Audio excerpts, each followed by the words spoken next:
Dancers get very excited when they get an opportunity to work professionally. And I know that sometimes they don't want to ask too much or request too much because they think that this is just an opportunity that is not going to show again, and that maybe I don't need to be pushing this too much. But really, a contract is something very important for you to have no problems in the future. It's good that you ask questions. It's good that you question, because that way, if I have everything clear now, then in the future, I'm not going to have any trouble. I'm Caitlin, a former professional ballerina turned dance educator and career mentor, and this is the Brandllet Ballerina podcast. I am here for the aspiring professional ballerina who wants to learn what it really takes to build a smart and sustainable career in the dance industry. I'm peeling back the curtain of the professional dance world with open and honest conversations about the realities of becoming a professional dancer. Come along to gain the knowledge and inspiration you need to succeed in a dance career on your terms. Hello and welcome to the Brandllet Ballerina podcast. I'm your host, Caitlin Sloan, and I am joined today by Cielomar Puccio. Cielomar is a ballet dancer turned attorney and founder of Brandllet Law, where she provides legal advice on topics including trademark, copyright, and immigration to ballet dancers and other artists. Today, we are really focusing on contracts because for so many dancers, when you get your first professional job, that may be the first time you see a contract and you don't always know how to read it, how to understand it, what to look for. Today, we're going to get all the scoop on that. So to start, could you tell us just the very basic definition of what is a contract? Well, first of all, thank you, Kaylin, for having me here. It's an honor and a pleasure to be talking to all these wonderful dancers that I know that are going to need help when they get to that professional stage. And to answer, yes, a contract. The important thing to know is that a contract is legally enforceable and it's an agreement with two parties. Why is this important? Because basically, if it's not something obviously against the law, immoral, unethical, you can agree basically anything when those two parties get into accord. That's basically what a contract is. And what are some of the specific things that dancers should be looking for in their contracts, the things that dancers should definitely see and be sure to ask about if they don't see it?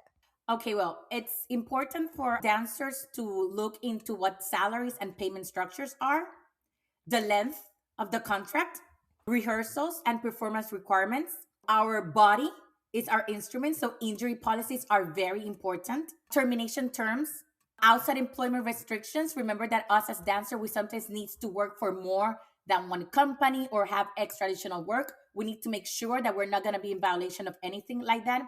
And insurance and any other benefits, it'll be good. We use a lot of point shoes. Maybe those can be included in the contract. That's something also very good to look at. If you're not from the country and you come under a visa regulation, well, it's important to know who's going to pay for the immigration fees, the contract, if it's going to align with what is needed in immigration, and anything that's going to affect immigration wise, that you can see that the contract clearly explains it. Can you walk us through those contract elements that really impact a dancer's day-to-day life, like the rehearsal requirements, the breaks, the layoff weeks? What are the really specific things that you want to see in a contract? Okay, well, again, we're talking about something that is very demanding in our body. So we really need to focus on exactly those weekly rehearsal hours. You want to see day by day explicitly displayed, I don't know, rehearsing from 9 to 1 p.m., but you want to see it detailed.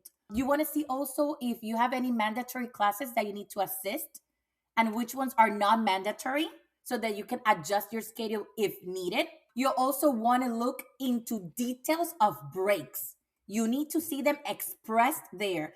As you're going to see expressed the working hours, you also want to be expressed the breaks. You have Saturday and Sunday free. You have 3 hours daily free. You need to see what of those are. Again, this is very important because our bodies are instruments and we need to also rest it to be in the best shape ever. You also want to see if you have touring expectations and to where specifically. Again, you don't want to be caught by surprise that all of a sudden you need to travel, need to get visas, need to get, you see, you want to all of that have it there so that you can organize accordingly. the weeks that you have off, which of them are. That time off will be paid, or would all of this sudden I'll have 2 months in a year that are going to be without payment and I need to get something supplemental? If I need to get something supplemental for that time that is not going to be paid, am I able to? Or also, do I have restrictions of exclusivity or anything like that with the contract? Any schedule change. Remember, also, these things happen. We are in the artist business. They could be changing scheduled performances. You want to see also there explicitly expressed what is going to be those changes and what to do. Again, all of this so that you can respond accordingly. And it's going to be something that you're going to be comfortable with. It's not going to be something that is going to strain your body, or it's going to make you work for a year and then be injured for 5 years after that. Hmm. And definitely, as you said about the hours, the number of days, also looking at how many days in a row you can be called to rehearse or perform before you have to have a day off. Of course. And how long that day? Very important. Sometimes they see, oh, you're just going to be working Monday, Wednesday, and Friday. Oh, that's awesome. But you forgot the time. And it's going to be almost 20 hours each day, which is basically impossible. So, yes, you need to be looking at that very, very, very specifically. When I work and when I rest. And I want those two things expressed in the contract. So there's no problem afterwards. What are some of the hidden costs that dancers should factor in when they're comparing different contracts? Something like maybe shoes, healthcare, other things that are not necessarily part of their compensation, but do come into play when they're looking at their expenses and how they could compare these contracts to see which one is going to be more attainable for them financially. This is something very important and something that it shouldn't be mislooked. Sometimes you have to weigh the compensation that you're going to receive in money versus what also are they going to give me. And we dancers need a lot of benefits sometimes. For example, you said it, shoes and any specialty footwear. We go through a lot of shoes. And sometimes even if the pay is less, but they're going to compensate you by giving you all the shoes that you need, that's something that is going to weigh a lot. Okay, versus maybe a contract that offers you a little bit more but doesn't compensate you in shoes. Also, maybe look for specialties in relation to your body. There are some contracts that give you as a compensation physical therapy, massages, special benefits that work for your body. And those are really good to have, especially if you know that your contract is gonna require a lot of you physically. Having also those compensation and those perks will help you a lot to keep that body in shape and also to recuperate faster. Health insurance. Again, health insurance is very important. You want to see in detail what that health insurance covered.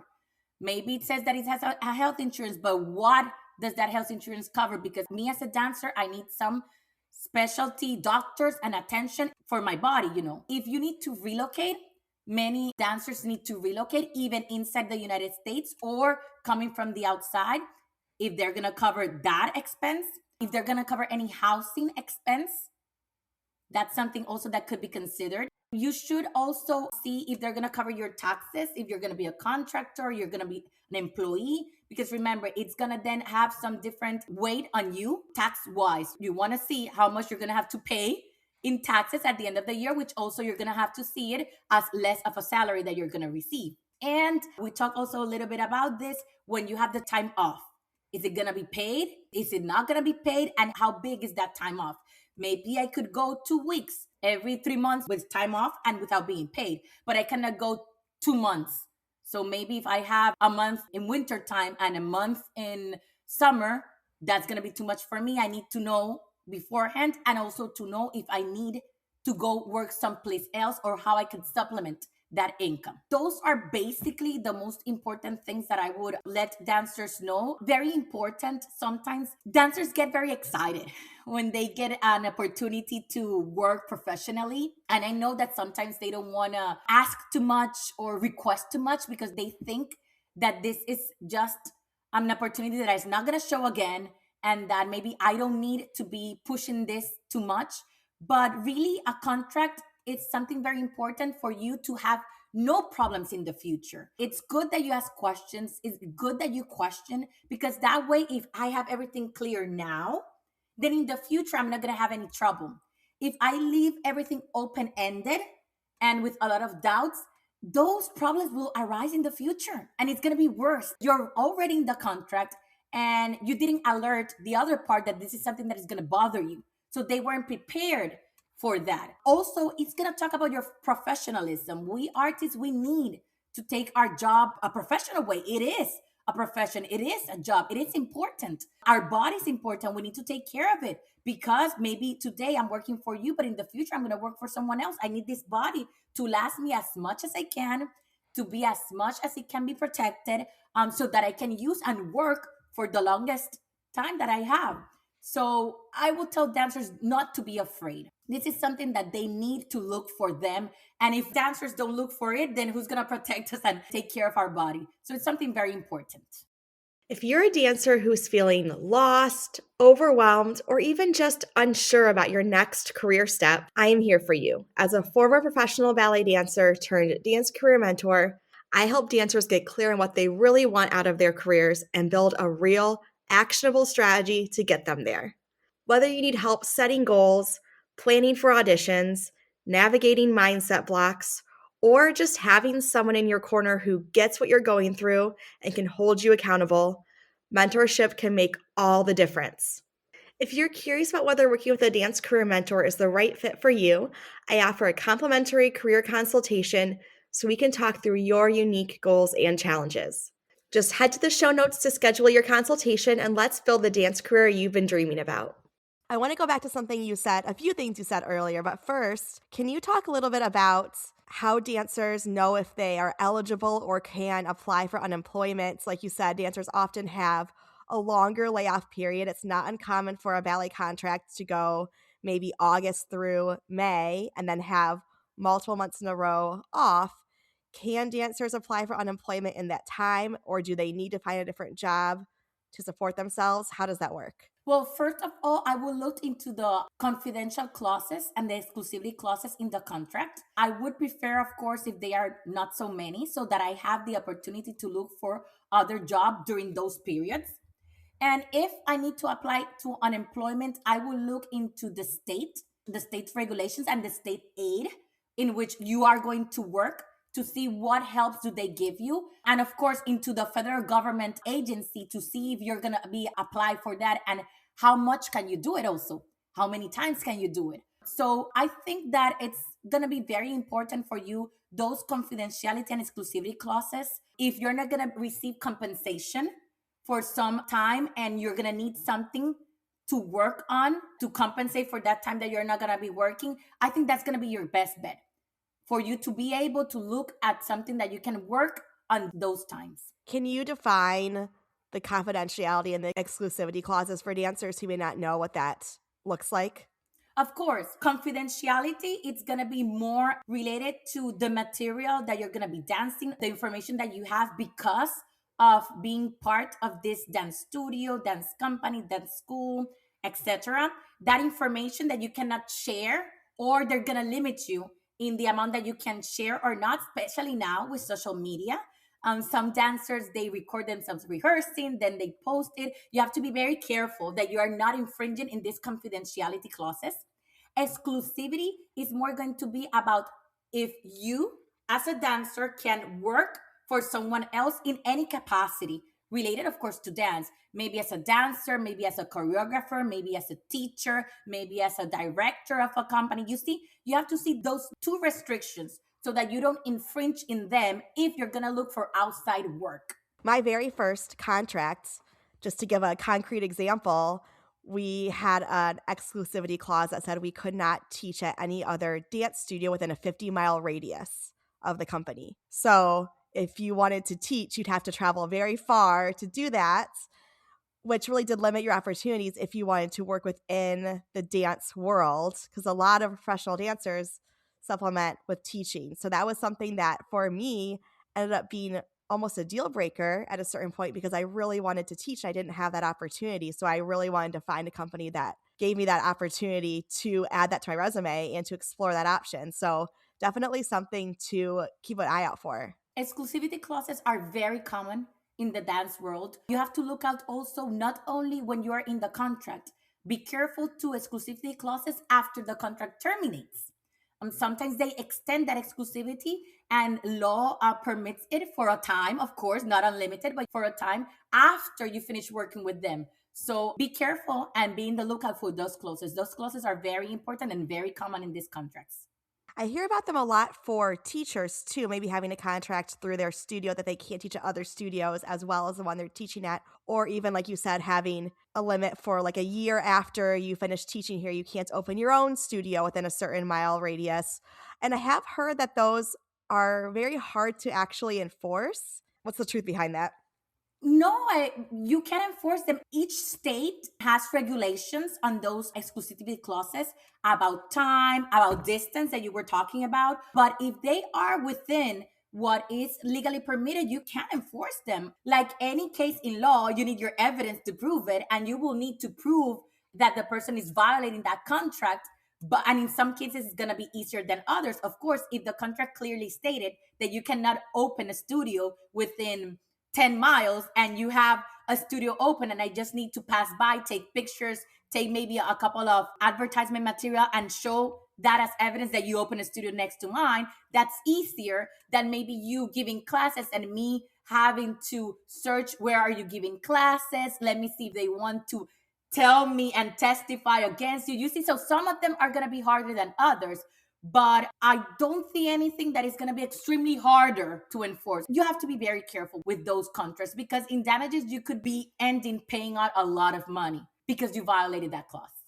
And for dancers who want to teach, I would really be careful of that because so many times you're only getting maybe a few hours a week at a studio. They're giving you 5 hours a week to teach, but then they're wanting you to be exclusive to their studio. And then how are you going to support yourself? You have to have other studios. So I would really hesitate to sign something like that if I was a teacher. And if that was something that they were really trying to enforce for me, that I would say maybe this isn't the right studio for me. Of course, everyone has to have their own opinion about what works. And that's the whole point of the contract is you decide if it works for you or not before you sign it. But definitely something to take into account the trade-off of how much you might lose in other opportunities if you do sign for this one studio. And again, being this such a big issue between dancers, and everybody knows that. Before I became an attorney, I did work as a dance teacher and I had to work for multiple studios because it was the only way that I could make a reasonable income. So, being this very common, I don't see it as unprofessional or as a bad way if you receive a contract and you see an exclusivity clause that affects you and you raise your voice. Hey, can we maybe look into this more? Is there any leeway? Can we reach another agreement? Because I'm sure that they're aware of the situation as we are because we're all in the same field. I also want to go back to what you said about being a contractor versus an employee and how that affects your taxes. Can you explain that in more detail? Yes, of course. Remember that when you're a contractor, you go through taxes to what the CPAs commonly call the 1099, which basically you are the one responsible to cover all the taxes and not the company. There's also Social Security and government paid help that the employer would pay for you. That's all going to be on your side. And sometimes, of course, since you receive a bigger check, the check is full, you don't receive anything subtracted, you spend all that check. And when it comes then April or time to file your taxes, you have to pay maybe a few $1,000s that you don't have because you already spent that money. So very important, especially again, if you're not knowledgeable of the country, you come from maybe from outside, to be aware of what those laws are. Maybe get in contact with an accountant that could let you know what is your responsibility because you don't want to then get into an issue because you're not fulfilling this responsibility, which is very important. And you want to be prepared for. So if you in advance know that you're going to be a contractor and you're going to receive a payment of X money, know that maybe you need to save 10% of each check for taxes at the end of the year. That's the difference with being an employee. An employee, the responsibility of the taxes and all these government payments are going to be in the hand of the employer. Yes, you're still going to have to file taxes. Yes, maybe there are some things that you still need to pay, but the majority of it is going to be covered by the employer. That's like the biggest thing. But remember also that the protections are different. As an employee, you have more protection that's a contractor. An employee, you're assumed to be, let's say, how can I put it colloquially, like a member of the organization, like part of the organization. A contractor, no. A contractor is a person outside of the organization that they are just paying you for a service that you're providing. So it's going to be very different if, for example, you get into a legal issue to argue yourself or to claim benefits if you are a contractor versus an employee. Now, usually what I've seen is that in the dance world, all of these contracts are basically as a contractor. It's hard to get a position as a dancer as an employee. Usually employees are more for staff of the company, like maybe the artistic director, maybe some teachers at a high level, like master level teachers. But usually the majority of the employment is through contractor. So my suggestion here will be that if you see that your contract is going to be as a contractor, to look into the taxes area with a accountant or a CPA so that you can be aware of how much less my salary is really going to be, because I'm going to have to pay something. So my salary is not going to be what the paper says. It's going to be less, and how much. And you said 10% to set aside. Is that the number you'd recommend for a contractor generally? No, I would recommend going state by state. Usually accountants let you know which amount is, and to separate that exact amount so that you have no issues at the end of the year, of the fiscal year. Are there any other clauses that are kind of sound like complicated legal jargon for dancers who aren't familiar, but that we really need to be looking out for that are really important for us?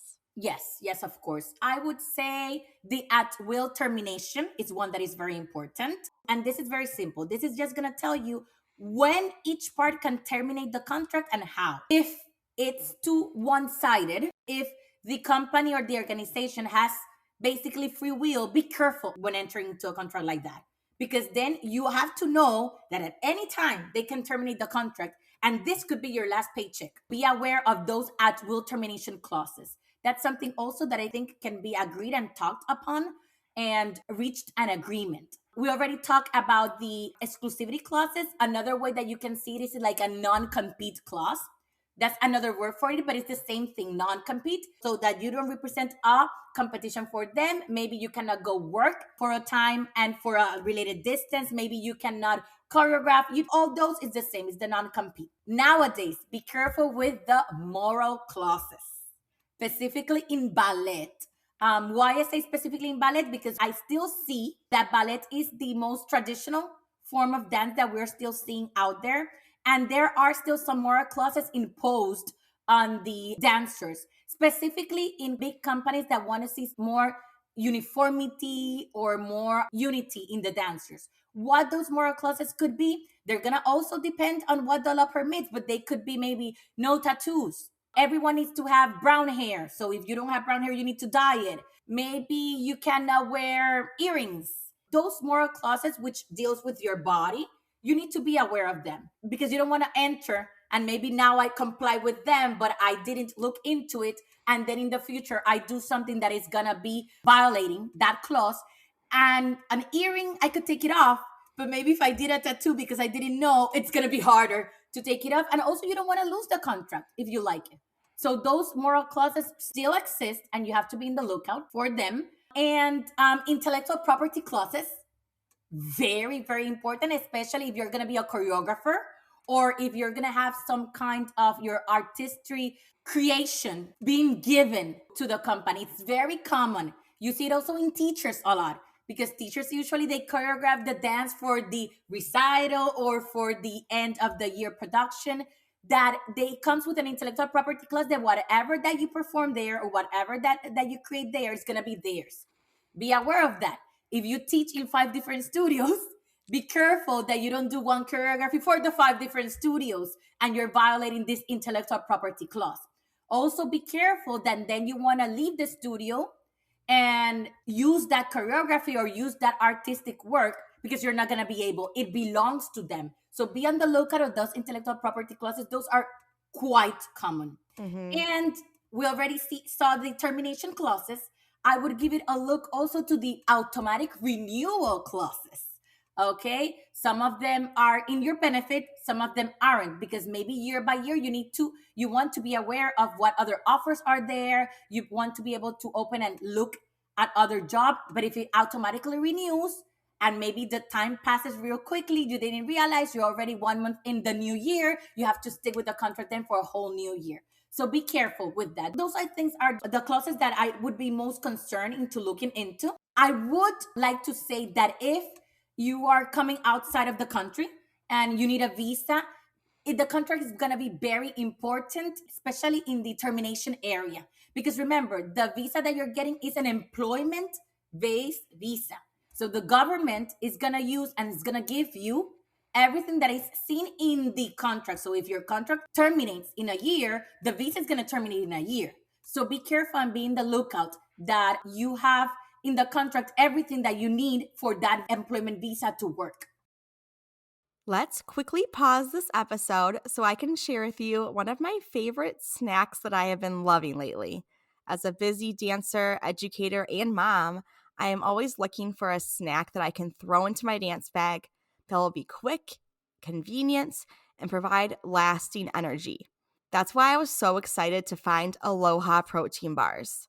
Aloha bars give me everything I need. With 14 grams of plant based protein and 10 grams of fiber, I can count on this snack to keep me going. Plus, they are delicious. My favorite flavors are the coconut chocolate almond and the lemon cashew. But honestly, you cannot go wrong. These products are vegan, gluten free, and certified organic. And the best news is you can get 20% off your first order with code BrainyBallerina. Head to the show notes and click the link to try Aloha protein bars for yourself today. You touched on this, but I'd love to really expand on the conversation about negotiation. Are there parts of a contract that you feel dancers can realistically negotiate? And how is it best to approach that conversation? Yes, I would negotiate on salary. I think that in every profession, salary is a negotiable subject. For dancers specifically, the shoe allowance, because we do go through a lot of shoes. I think that that's something that everyone, again, also knows and that you should be able to negotiate. If you're a professional dancer, I would try to see if I could negotiate guest permissions. And with this, we go to the exclusivity clause or the non compete clause. I would try to negotiate that. Maybe then you want some exclusivity or non compete, and I cannot wiggle it there, but maybe you left me 2 or 3 guest appearances a year, and that is my way to maybe supplement my income. That would be something that I would also negotiate. And I would try to negotiate my break times. If I see a contract that is too work heavy, remember, everyone in a contract, both parties are looking for the best interest in their side. So they want you to work a lot for them. You need to take care of your body. That's your instrument. That's what you need to work. So look into those break times, those breaks that you have and terms, so that you can rest accordingly as you need it. Very important that if you're entering into a contract like a regular standard contract between two persons, you're going to have more wiggle room versus a union one. Because remember also that a union then it's going to have also some authority and it's going to have some restrictions in that contract. The same thing also will happen a little bit if the companies are too big and has company-wide policies. Maybe those are going to have some restrictions also. But in general, if you are doing a one-to-one contract, it's going to be easier to negotiate. What's the best way to approach this? I feel like as dancers, we often, you mentioned this before, you're so excited to get your contract, and it can feel so hard to get that you feel like you better just hurry up and sign it as fast as you can before they change their minds. But of course, we know we really need to do our due diligence. So how should dancers approach this whole process respectfully so that they can feel heard, but still make sure, like you said, they are getting all the things that they need to do their job properly? I think that it's very important to approach it in a professional and rational way than a personal and sentimental way, we can say. Yes, feelings are involved in here, but you have to think rationally. And I think that if you address your concerns in a professional matter and with examples and details of why it won't work for you. Examples and details that are concrete and that are reasonable. You are, for example, you are not going to cover for my shoes. I use point shoes and I go through 6 pairs a month. Each pair it's around $100.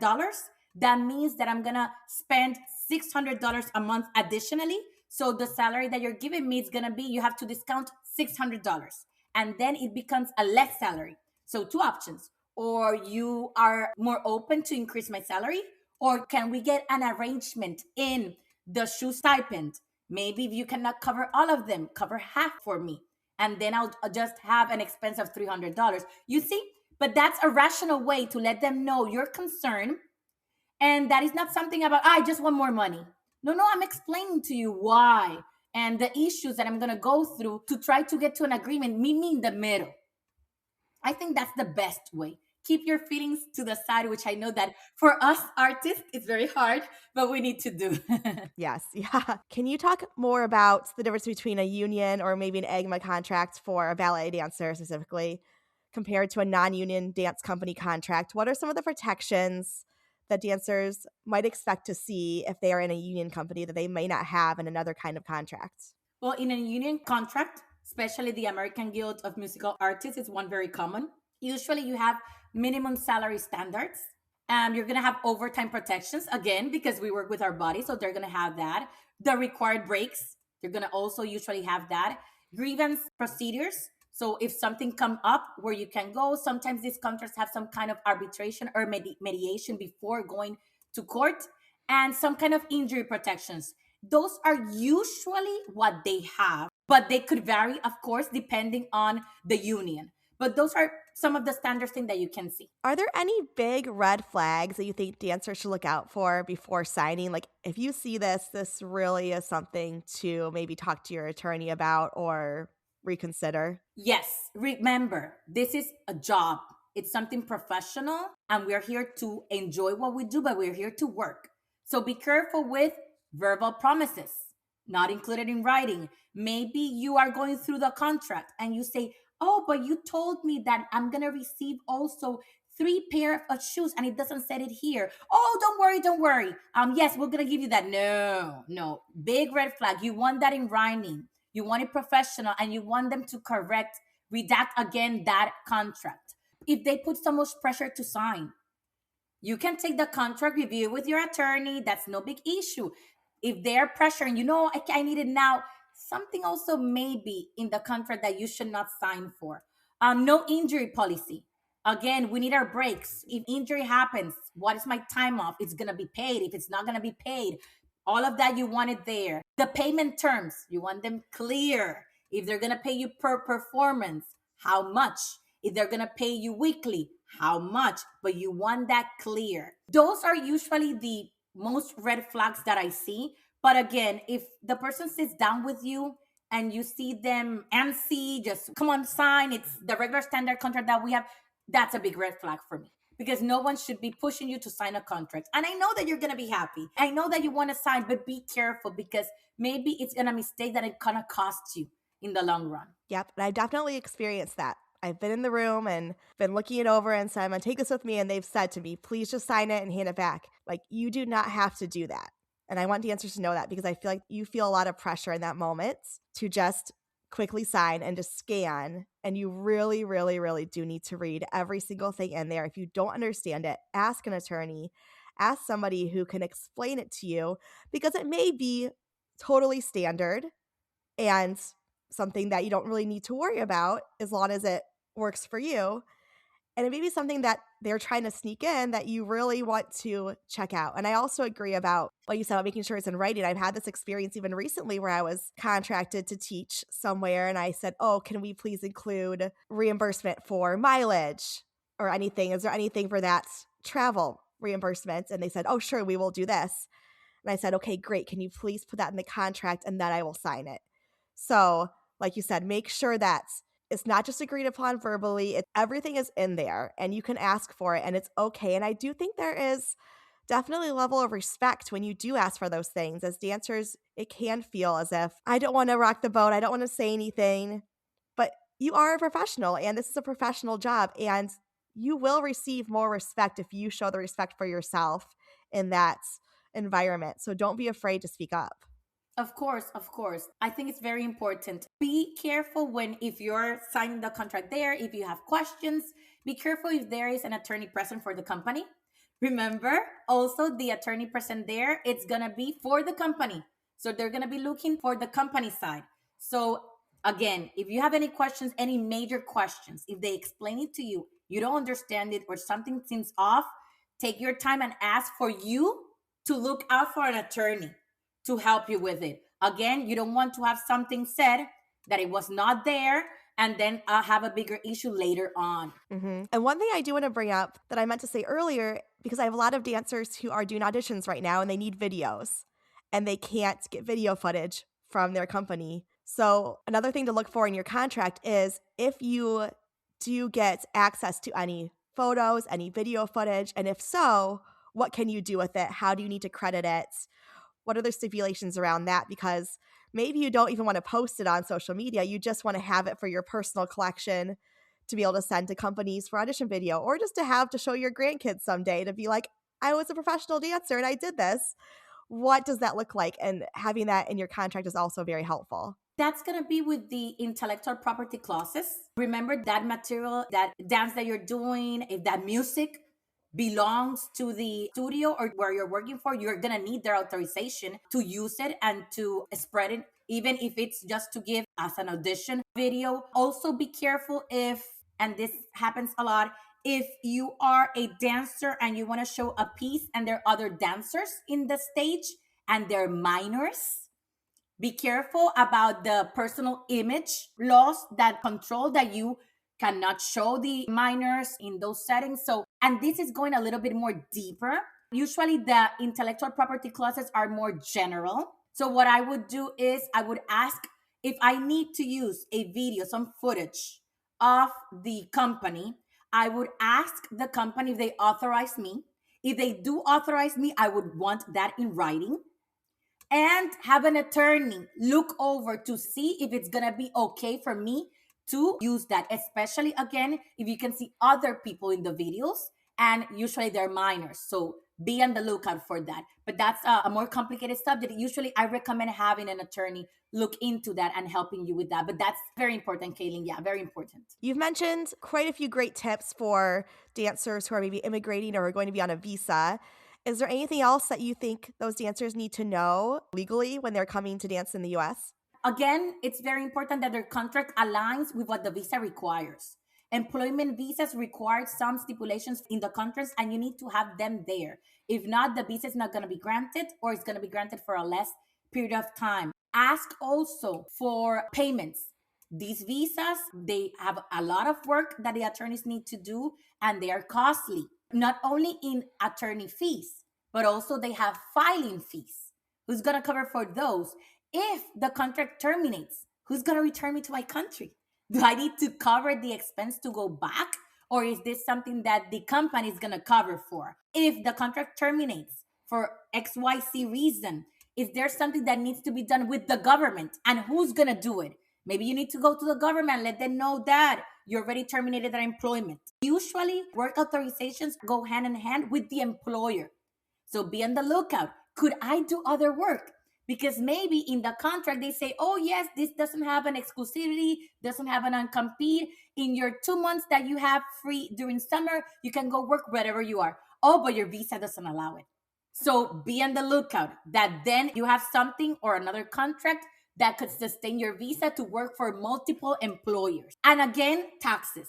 Even if you are from outside, you're working in the United States, you want to pay for those taxes. You don't know if in the future you want to live permanently in the United States and you don't want to already have a problem with IRS. So those are the things that grossly you need to be in the lookout. It's a little bit complicated because now we're merging two subjects, contract law, employment law, and immigration. So I think it's best if you definitely hire an attorney for this. Yes, definitely. Okay. Last question I have for you. What is one thing you wish every single dancer knew about a professional contract before they ever sign one?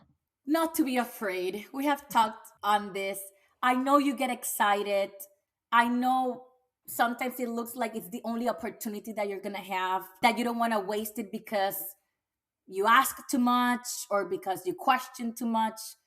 But it's very important that you do, because anything can happen and the company is going to defend themselves and you're going to be let without any protection. We don't want that to happen, but let's say that you get injured and there's no expense to cover you, and the injury is going to take you a year to recover and a lot of medical expenses, and after that year, you see, you really need to look into it in a professional way, but you really need to question and understand what you're signing. That way your career is going to start in a great way and you're going to enjoy your time there. It's not going to be a torture. Yes, this has been so helpful for all dancers, all these things that I really wish I knew as a young professional. If anyone listening wants to learn more about you or your business, can you share where to find you? Yes, of course. They could email me. My email is brandlettlaw@gmail.com. That's BRANDLLET law, LAW @gmail.com. They can also go to my webpage, Brandlett, or they can get me on Instagram also, Brandlett Law. I'm more than happy to help them in anything that they need. Amazing. I'll put that all in the show notes for any dancer listening. Thank you so much for all of this today. No, thank you for the opportunity, Kaylin. It's always a pleasure to talk to you. You too. Thank you for tuning in to the Brainy Ballerina podcast. If you found this episode insightful, entertaining, or maybe a bit of both, I would so appreciate you taking a moment to leave a rating and hit subscribe. By subscribing, you'll never miss an episode, and you'll join our community of dancers passionate about building a smart and sustainable career in the dance industry. Plus, your ratings help others discover the show too. I'll be back with a new episode next week. In the meantime, be sure to follow along on Instagram @TheBrainyBallerina for your daily dose of dance career guidance.